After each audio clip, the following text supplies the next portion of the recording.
Suala la kiungo mshambuliaji wa Yanga Stefan Aziz Ki kuendelea kuwapo ndani ya kikosi hicho ni jambo la muda tu kuanzia sasa, kutokana na matajiri wa Kiarabu kujipanga kumngoa Jangwani. Aziz Ki anayenyemelewa na klabu mbili kubwa kutoka Morocco zilizoanza mazungumzo na mabosi wa Yanga ili kumnunua kwa msimu ujao, huku mabosi hao wa Jangwani wakiwa tayari wameshapiga hesabu za mbadala wa kiungo huyo. Iko hivi: Aziz Ki aliongeza mkataba wa miaka 2 na kwa sasa anamaliza mwaka wa kwanza, hivyo timu inayomhitaji inatakiwa kumnunua kwa bei ambayo Yanga itahitaji. Hadi sasa klabu mbili ndizo zilizogonga hodi kwa Yanga, ikiwemo FAR Rabat na Raja Casablanca, zote kutokea Morocco.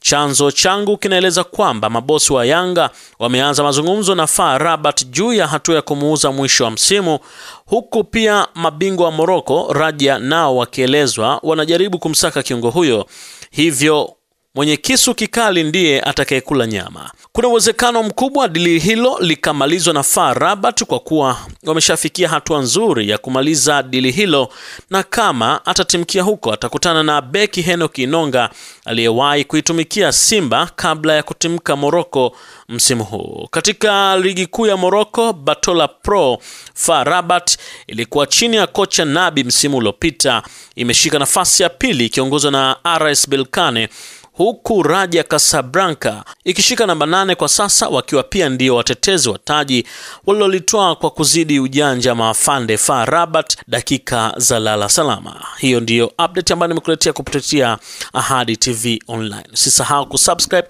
kulike, comment pamoja na kushare.